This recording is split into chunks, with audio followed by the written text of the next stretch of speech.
Salut, salut! Bienvenue sur le podcast Autrement. Je sais pas si mon titre cette semaine a piqué ta curiosité, mais on va jaser de château de sable, de sable mouvant et bien sûr de pratiques professionnelles et d'entrepreneuriat.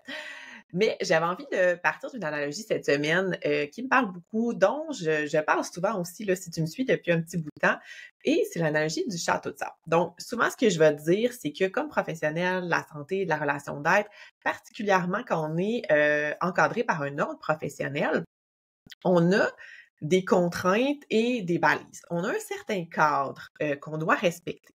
Puis tu sais, là, je dis qu'on est membre d'un ordre, mais même quand on n'est pas membre d'un ordre, des fois, il y a comme un cadre qui est un peu imposé par la société, par les attentes ou parce que par ce qu'on s'attend de nous comme professionnels en relation d'aide, par exemple. Bref, mais quand on a un ordre professionnel, on a vraiment des contraintes, des balises qui sont en lien avec notre cadre, notre code de déontologie et le code des professions. Tout ça pour dire que je parle souvent que malgré ce cadre-là, ces balises-là, il y a moyen de faire quelque chose de gros, de grand, de grandiose, même j'ai envie de dire. Et j'utilise beaucoup l'analogie du château de sable pour expliquer ça en disant que oui, j'ai un espace restreint. OK? Qui est restreint par mon cadre, mais à l'intérieur de ça, je peux bâtir quelque chose. Je peux construire un château de sable. Je peux m'amuser dans cet espace-là à construire quelque chose. Donc, construire un château de sable. Puis j'imagine, j'illustre toujours mon château de sable comme une grosse affaire, là, une grosse structure avec plein de tours, des tourelles décorées avec des coquillages. Il y a bien du stock là, sur mon château de sable. Donc, un palace en sable, OK? Et pour moi, ça, c'est ce qui est possible de faire. Et c'est ce que j'ai envie de partager, d'enseigner aux gens qui m'écoutent, qui me suivent, qui viennent vers moi, qui font mes programmes, etc. Par contre, une des choses à garder en tête, OK, c'est que la fondation de notre château de sable, sur quoi on va construire notre château de sable, c'est super important. Puis là, justement, dans mon titre, je parlais de sable mouvant. Donc, si tu décides de développer quelque chose, de construire ton château de sable, d'améliorer, de peaufiner ta pratique professionnelle, etc., mais que la base, elle n'est pas solide, que la base, elle est mouvante, ben, il y a des bonnes chances qu'éventuellement, ton château de sable s'écroule, foutre le camp partout. OK? Donc, on veut pas ça. Puis j'ai envie de t'amener vers ça pour voir un petit peu, est-ce qu'en ce moment, ta pratique, elle est construite dans des sables mouvants ou si la base de tout ça, c'est solide? Donc, est-ce que tu as déjà eu l'impression de faire tout ce qu'il faut? OK? De faire tout comme il faut, même de travailler vraiment fort à améliorer ta pratique. Hein? Je suis entourée de plein d'entrepreneurs qui veulent ou de professionnels qui veulent donc bien améliorer les choses. Dans les personnes qui sont dans mes programmes, entre autres, les personnes que je côtoie, que je vois en ligne, tout ça, il y a beaucoup de comment est-ce qu'on peut optimiser, comment est-ce qu'on peut rendre notre pratique plus efficace, comment est-ce qu'on peut rendre nos interventions plus efficaces, comment est-ce qu'on peut mieux accompagner, comment est-ce qu'on peut réduire nos tâches admin, etc., etc.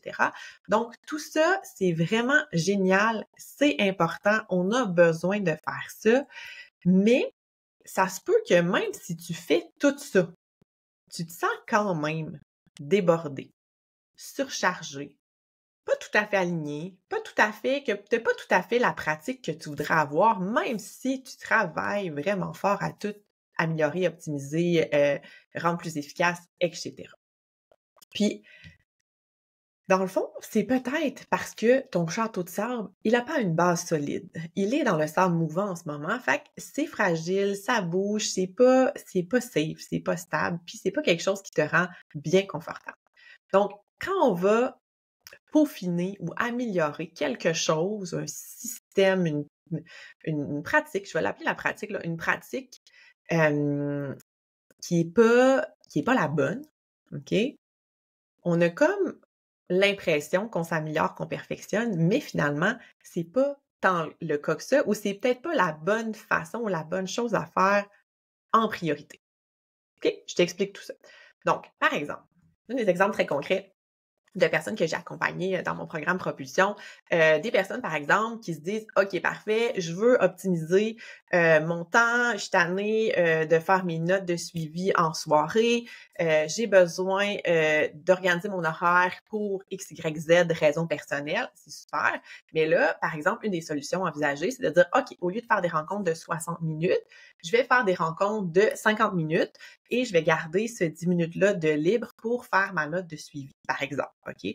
Ça, c'est une solution qu'une de mes clientes avait eu en tête et qui est assez commune, là, je vous dirais, dans notre milieu, dans notre domaine. Sinon, ça pourrait être justement d'utiliser un logiciel comme l'intelligence artificielle ou tout ça. En orthophonie, on a des logiciels spécialisés pour faire ça.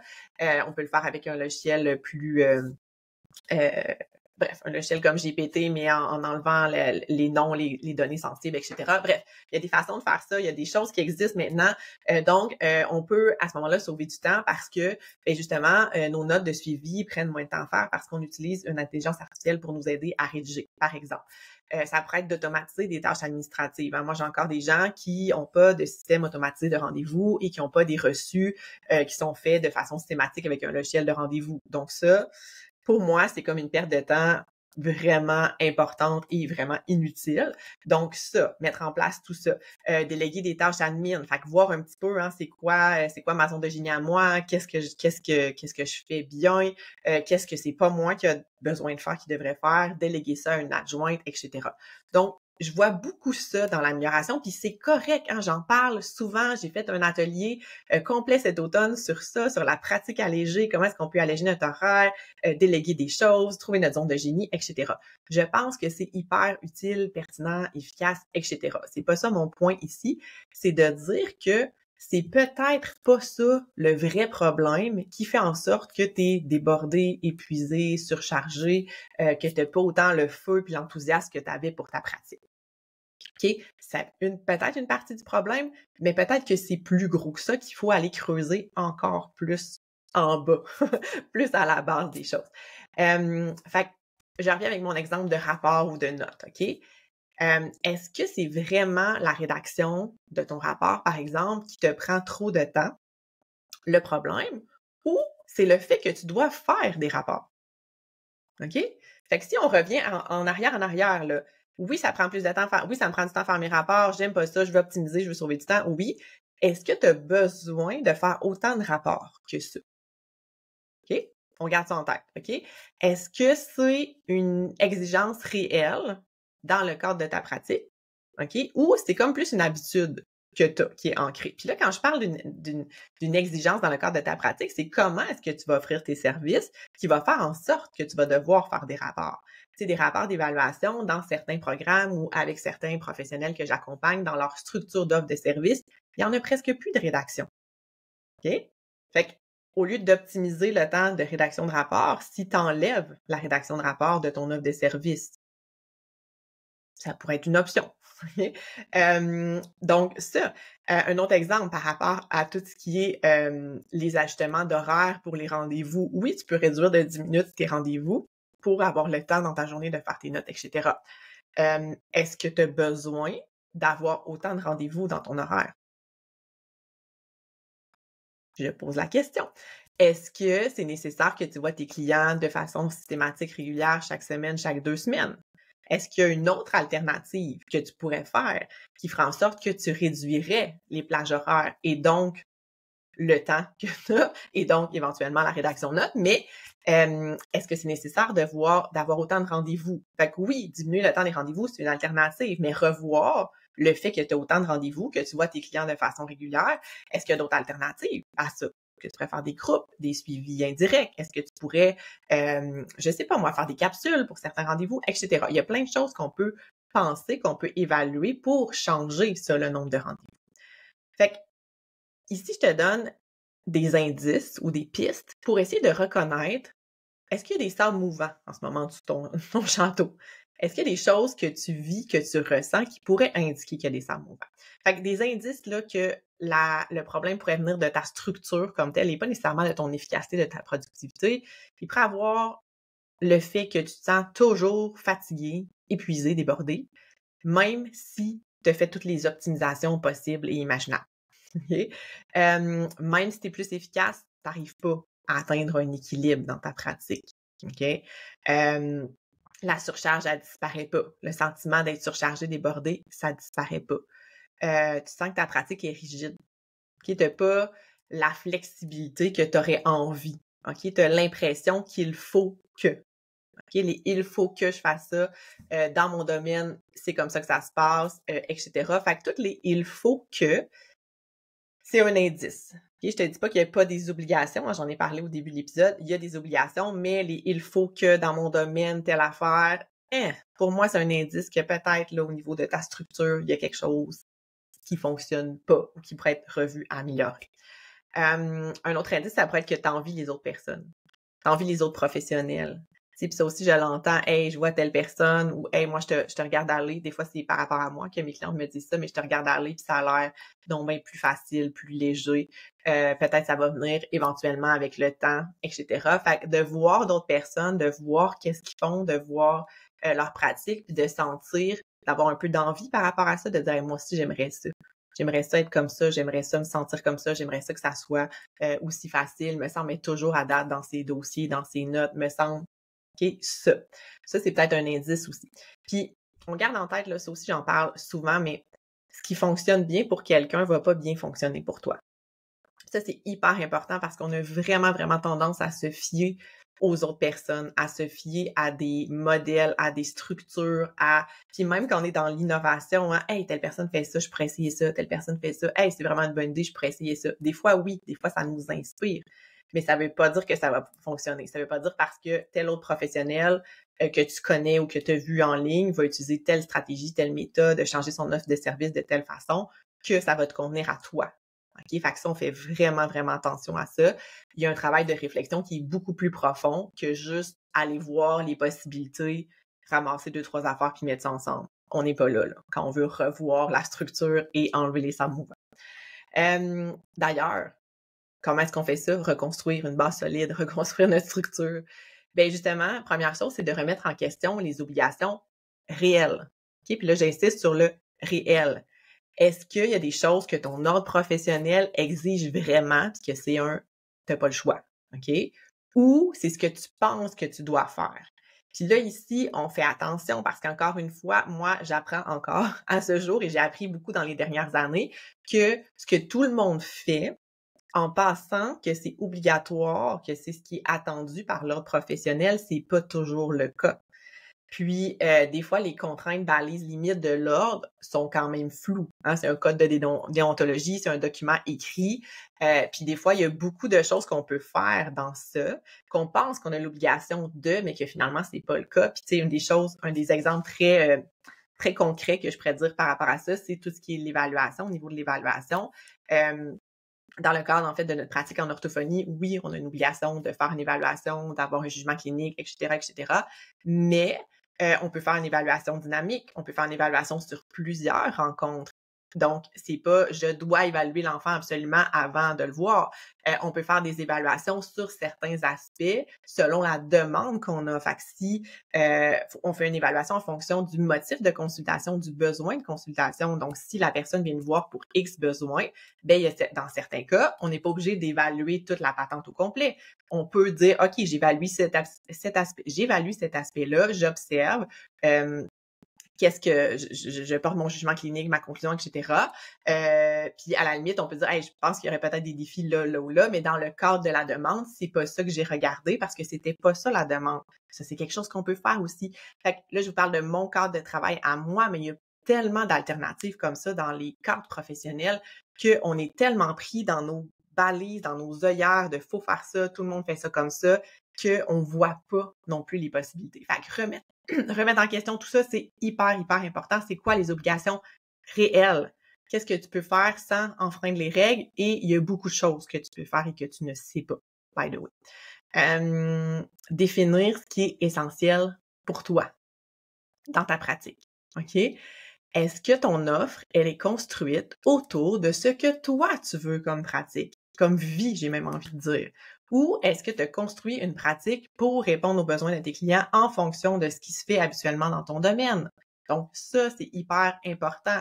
Est-ce que tu as le bon client idéal? Donc, si tu veux revoir ta structure, ta base, C'est tellement important. Le client idéal, j'en parle tout le temps. Si tu me suis, tu dois être tanné de m'entendre parler de ça, mais c'est tellement important. Le client idéal, ton client idéal, c'est pas celui qui vient cogner à ta porte, du moins probablement pas en ce moment ou pas tous ceux qui viennent cogner à ta porte. Si tu as travaillé beaucoup ton positionnement, ta visibilité, etc., il y a des bonnes chances que les gens qui viennent à toi, ce soient les bons clients. Moi, c'est très rare à ce jour maintenant que quelqu'un vient cogner à ma porte pour quelque chose avec lequel je peux pas l'aider. Des fois, c'est des problématiques particulières, mettons du bégaiement. Je fais pas de bégaiement, j'ai pas de connaissances pour le faire. Mais les gens qui viennent vers moi pour du bégaiement viennent vers moi pour du coaching parental, un accompagnement parental pour un enfant qui présente un bégaiement. Donc, ils viennent pas vers moi pour que je vois l'enfant dans mon bureau pour gérer son bégaiement. Vous voyez un petit peu? Fait qu'ils viennent vers moi pour de l'accompagnement parental parce que c'est pour ça que je suis connue et c'est de ça dont je parle toujours dans mon positionnement, dans ma visibilité. Donc, voilà. Fait que ton client idéal, hyper important. Puis, explorer les options. Fait que pour revoir ta base, explore les options. Tu peux expérimenter des choses, tu peux adapter. Puis tu sais, une offre de service, on peut la changer. On peut se dire, hey, je pense que ça c'est une bonne idée. Oh, finalement, je me rends compte que j'ai du temps à mettre là-dessus que j'avais pas anticipé. Fait qu'il y a des choses qu'on peut anticiper, qu'on peut prévoir, mais des fois quand on l'essaie puis quand on le vit concrètement, on fait, oh, oui, il y avait ça, il y avait ça. Fait que essaie des choses, évalue les options. Fais des tests, mets-le en pratique, vois qu'est-ce que ça donne. Après ça, peaufine, améliore, pivote. Il y a plein de choses qu'on peut faire, mais comme mets-toi en action puis fais les changements, sinon tu vas rester pris dans tes sangs mouvants. OK? Donc, ce que j'ai envie de laisser comme message aujourd'hui dans cet épisode-là, c'est avant de te lancer encore dans l'amélioration de ton efficacité, de ta productivité, de ce que tu peux faire mieux, etc., essaie de revenir 2 pas en arrière dessus. OK? Essaie de revenir à ta base. Essaie de réfléchir à est-ce que ma structure comme telle, elle me convient? Ou je suis en train de faire des petits patchages, comme j'appelle, en surface, régler des petits bobos, des petites choses, sauver des petites minutes par là, alors que finalement, le fondement, la base, elle est pas là. C'est exactement pour ça que dans mon programme d'accompagnement, on commence par la section 1, clarté. La clarté. Qu'est-ce que tu veux? C'est qui ton client? C'est quoi tes contraintes, tes balises, etc. Puis, en fait, ce que je fais là, puis je suis super excitée de ça, c'est que j'ai comme sorti de mon programme ces modules-là, cette partie-là du programme pour faire un mini-programme qui s'appelle Express Offre. Donc, une offre comment créer une offre de service de façon express dans le sens où c'est un programme court, c'est un programme de 4 semaines que je vais donner en live au mois d'avril. Donc, ça va être tous les midis du mois d'avril à partir du 1er avril. C'est un programme express dans le sens où, comment ça va fonctionner, c'est qu'on a des rencontres live, on a des exercices approfondis, OK? Donc, c'est vraiment du travail de réflexion que je vais amener les personnes à faire ici. Fait qu'on a ça à chaque semaine pour qu'à la fin du 4 semaines, tu aies revu justement ta base, ta structure, puis que là, ton château de sable, il soit assis là, sur, j'allais dire de l'asphalte à la limite, là. OK? Donc, ça soit hyper solide, hyper clair, tu sais où tu t'en vas, tu construis ton offre, puis là, tu vas améliorer, puis tu vas peaufiner, puis tu vas perfectionner, puis tu vas optimiser, augmenter l'efficacité, etc. Mais on va revoir la base. Fait qu'il va y avoir comme des sections. Dans tout ça, on va voir justement toi, qu'est-ce que toi tu veux, toi, ta vie, tes contraintes, tes balises, tes limites, ton horaire, tes valeurs, qu'est-ce que t'aimes faire, dans quoi t'es efficace versus pas efficace. Justement, t'aimes ça rencontrer des groupes ou pas, t'aimes ça faire de la rédaction. Et moi, ça me dérange pas de faire des rapports, c'est tellement efficace, automatisé, ça roule de même, pas de stress avec ça. Et moi, mes notes, juste faire une note de suivi, c'est hyper lourd. Qui était où par rapport à ça? Donc, on va vraiment prendre le temps de réfléchir à tout ça. Puis j'ai des exercices de réflexion assez poussés pour ça, pour t'amener là. C'est quoi ta grande vision? Où est-ce que tu te vois dans 5 ans aussi? Ça, c'est important. Fait qu'on va voir tout ça. Après ça, on va voir le client idéal, le fameux client idéal sous toutes ses coutures. C'est qui ton client idéal? Mais aussi, aller vraiment plus loin que c'est quoi sa problématique. Il vient me voir parce que il veut perdre du poids. C'est nutritionniste, par exemple. OK, au-delà de ça, c'est quoi ses aspirations profondes? C'est quoi ses plus grands défis? Pourquoi ça fonctionne pas? Pourquoi lui versus lui? Des personnes qui veulent perdre du poids, il y en a des tonnes. OK, lequel en particulier, toi, tu veux aider? etc., etc. Puis ça va être ça dans tous les domaines de pratique. Donc, j'accompagne des professionnels en santé, en relation d'aide dans tous les domaines.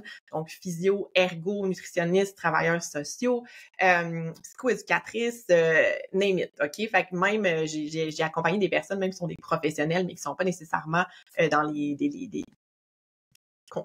pas nécessairement un professionnel de la santé, je vais penser à un criminologue ou bon, tout ça, OK? Donc, voilà, fait que c'est quoi les clients idéaux? C'est quoi ton client idéal, idéal, là? Dans le meilleur des mondes, tu verrais juste ces clientèles-là ou juste ces deux types de personnes-là. Puis aussi dans la personnalité de la personne, non pas juste dans sa problématique, dans sa personnalité, comment il est, comment il gère, comment est-ce que c'est une personne qui est hyper autonome, c'est une personne que tu dois, toi, t'aimes ça accompagner en proximité les gens. Donc, tout ça, on va revoir tout ça ensemble. Puis après ça, on va créer une offre de service qui répond à tout ça. Donc, avec toutes ces questions-là, les réflexions, qu'est-ce qu'on veut, tout ça, comment est-ce qu'on va soit modifier l'offre de service actuelle ou soit créer une nouvelle offre de service qui englobe tout ça, qui respecte toujours le cadre de ton ordre professionnel, bien entendu, si tu es membre d'un ordre, mais qui respecte tout ça. Fait que c'est un petit programme express de 4 semaines, mais pour moi, qui peut changer complètement ta pratique et j'y crois profondément, sincèrement, je suis très emballée de présenter ce programme-là. Donc, ça va avoir lieu les mardis au mois d'avril. Puis, je vais mettre tout le lien en dessous, mais ça s'appelle Expressoff. Donc, si tu vas sur mon site web dans la section professionnelle, tu vas voir ça. Donc, lorianassert.ca/professionnel/express offre, mais je vais mettre le lien, ça va être plus facile dans la description de cet épisode-là. Puis, petite surprise si tu t'inscris tôt. Donc, si tu t'inscris avant le 26 mars, il va y avoir une petite surprise qui t'attend. Donc, je te laisse aller regarder ça sur la page d'inscription. Si jamais tu as des questions par rapport à ça, tu m'écris. Si tu écoutes ce podcast-là en rediffusion, fais-moi signe quand même si c'est quelque chose que tu veux travailler. Je sais pas, en ce moment, le programme va être live. Je sais pas si je vais le redonner. Je pense pas que je vais le redonner, pas du moins avant une longue période, mais c'est quelque chose que je travaille aussi dans mon accompagnement propulsion. Donc, si tu écoutes ça vraiment plus tard, tu dis « Oh mon Dieu, j'ai vraiment besoin de ça, de revoir mon offre, ma structure », c'est quand même quelque chose que je peux t'accompagner à faire. Donc, fais-moi signe, ça va me faire plaisir de trouver une option pour toi. Donc, sur ce, je te souhaite une très belle semaine et je te dis à la semaine prochaine.